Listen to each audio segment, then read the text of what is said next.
Welcome back to CrimePod Castle, listeners, and buckle up for episode 31 of our Unsolved Mysteries series. Today we're heading to Bangalore, 1992, to try and crack the case of Mallika's murder, a chilling case that's haunted the city for decades. It's a case that really captures a city on the brink of transformation, the energy, the ambition, but also, as we'll see, the undercurrents of vulnerability. All right, so picture this. Bangalore in the early 90s, a young woman with a bright future, and then tragedy. Mallika's story is one of those that just grabs you. A brutal attack, a crime scene that left investigators scratching their heads, and a mystery that even after all these years has never been solved. What makes this case so compelling and so frustrating is the lack of a clear motive, and that's one of the things that continues to intrigue people even decades later. That's like trying to solve a puzzle with half the pieces missing, right? Exactly. But before we get ahead of ourselves, let's start with Mallika herself. Who was she? Well, everything points to her being a pretty remarkable young woman. Early 20s, ambitious, full of life. Think about the people you know who light up a room. That's the kind of energy Mallika seemed to have. And that's what makes this case so impactful. Mallika wasn't some distant figure. She was someone's daughter, a friend, a colleague, woven into the fabric of the city. And her sudden, violent death really shattered that sense of normalcy. It's truly heartbreaking. Knowing she had all these hopes for the future just makes the brutality of her death even more difficult to process. But let's talk about that, the crime scene itself. What can you tell us? Grim, to put it bluntly. The reports describe a horrific scene in Mallika's apartment. Everything points to a violent struggle, a personal attack. And this wasn't just a quick in-and-out situation, was it? The sources mentioned signs that Mallika fought back, which is just chilling to imagine the terror of those final moments. It speaks to both the victim's incredible courage and the attacker's level of rage. This wasn't just about silencing her. There was a clear intent to inflict harm, to punish. Okay, so we have a brutal, seemingly personal attack. You'd think there'd be some kind of trace, right? But here's where it gets really interesting and where this case takes a turn. What was missing from that crime scene is almost as important as what was there. That's right. Virtually no physical evidence, no fingerprints, no weapon. Imagine the frustration for those first responders, walking into that chaos and finding so few clues. It's almost as if the attacker vanished into thin air. So if I'm an investigator on this case, where do I even begin? Who are the first people I look at? Well, given the intensity of the crime, the first logical assumption is that the killer was someone Mallika knew personally, someone with a deep-seated grudge, or a motive that the people in her immediate circle might have been aware of. So investigators must have really scrutinized her relationships, looking for any kind of red flag, any hint of conflict, right? Absolutely. They dug into her personal life, talked to friends, family, colleagues, but nothing seemed to jump out. No obvious signs of a tumultuous relationship or someone harboring a dangerous obsession. Okay, so no obvious suspects within her close circle. But there's another possibility the sources bring up. What about a stalker? They mentioned Mallika had experienced some unwanted attention in the past. Could that be connected? It's a theory that investigators definitely explored. And for good reason. Stalking wasn't uncommon in Bangalore even back then. And unfortunately, we know these situations can escalate. But again, they hit a wall. No credible evidence to link a specific stalker to the crime. So that's two potential leads down. Someone she knew well, or a stalker. But there's one more possibility you always have to consider in a case like this. What about a robbery gone wrong? It's the default assumption in a lot of cases. But here, it doesn't really hold water. Nothing was stolen from Mallika's apartment. And the sheer brutality of the attack just doesn't fit the profile of a typical robbery. This was targeted. Deeply personal. It really does point back to that lack of motive we talked about earlier. Without that piece of the puzzle, it's almost impossible to understand the killer's mindset, to connect the dots. It's like searching for a needle in a haystack, except you don't even know what the needle looks like. So we've got these three initial avenues of investigation.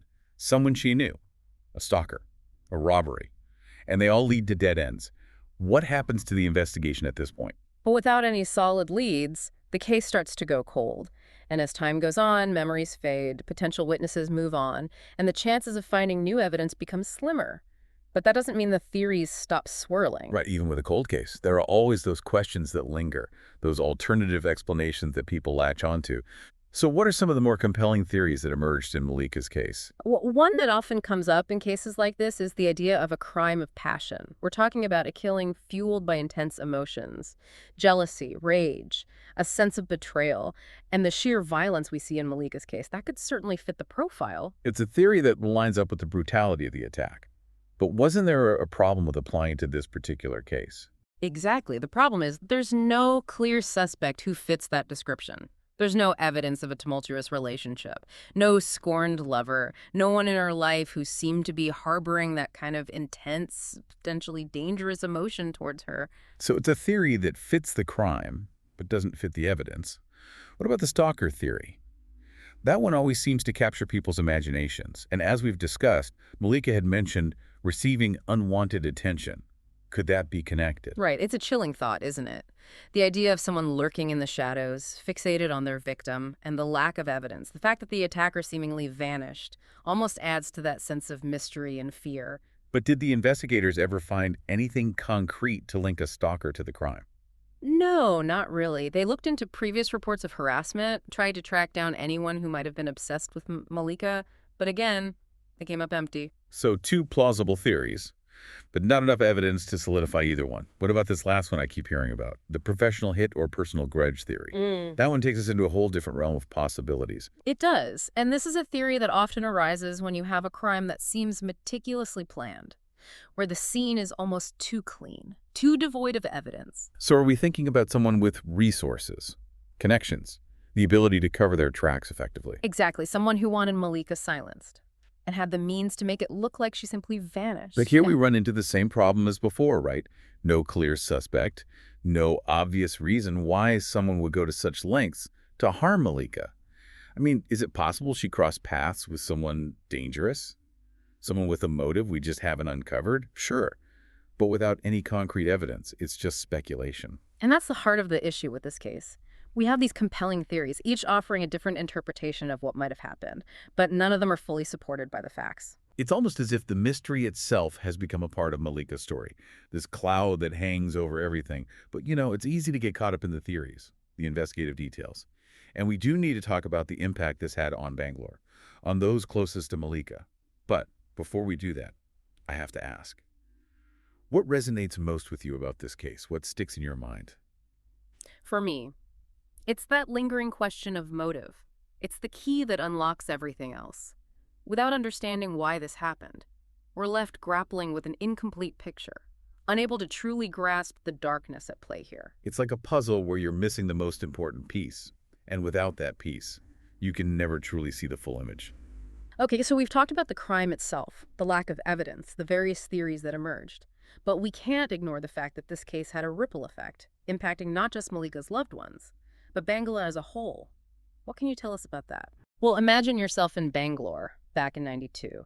The city is buzzing, it's on the verge of this technological boom, but there's also this underlying current of unease. And then a young woman is brutally murdered in her own home. The case goes unsolved. It really shook people to their core. I can only imagine the fear and uncertainty that must have gripped the city. Did Mallika's case change the way people felt about their own safety, about the direction Bangalore was headed? Absolutely. It forced people to confront a darker side of progress, to acknowledge that even in a city brimming with opportunity, darkness could lurk around any corner. And for women in particular, it raised serious concerns about their safety, about the vulnerability they faced in a rapidly changing society. It's like a crack in the facade of progress, a stark reminder that not all change is positive, and that even in a booming city, there are shadows where danger can thrive. Did this fear, this unease, did it fade over time?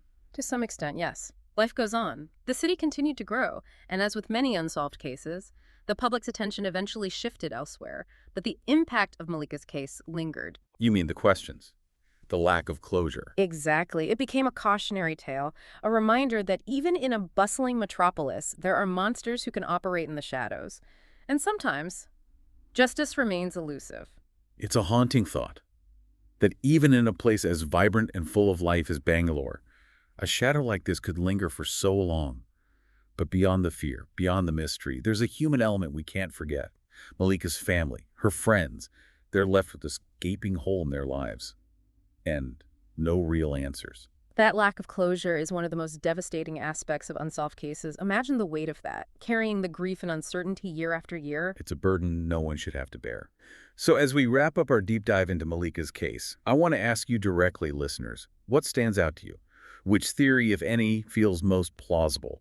And what, if anything, do you think could have been done differently to bring Mallika's killer to justice? It's a question worth pondering.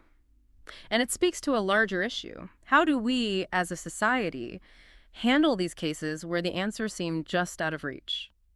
Mallika's story isn't unique, unfortunately. Countless families across India are living with the same unanswered questions, the same yearning for closure. So what can we do? Is it just a matter of hoping that someday, somehow, new evidence will surface? Hope is important, but it can't be the only strategy. We need to keep these stories alive, keep asking questions, and demanding better resources for investigating cold cases. It's about accountability, right? Making sure these cases don't just fade into the background, that the victims aren't forgotten. Exactly. And sometimes just the act of remembering, of keeping the conversation going, can be a powerful form of justice in itself. It's a way of honoring Mallika's memory and acknowledging the impact her case had on Bangalore. So to our listeners, we leave you with this. Don't let Mallika's story fade away. Share it. Discuss it. And if you have any information, no matter how small, don't hesitate to contact the authorities. You never know. You might hold the missing piece of the puzzle. And remember, every unsolved case represents a life cut short, a family left searching for answers. By keeping these stories alive, we keep the hope for justice alive as well. Thank you for joining us on this journey into one of Bangalore's most haunting unsolved mysteries. We hope this deep dive has given you a new perspective on the case and maybe even sparked your own theories. And as always, we encourage you to continue exploring these cases, to engage in thoughtful discussions, and to never stop seeking the truth.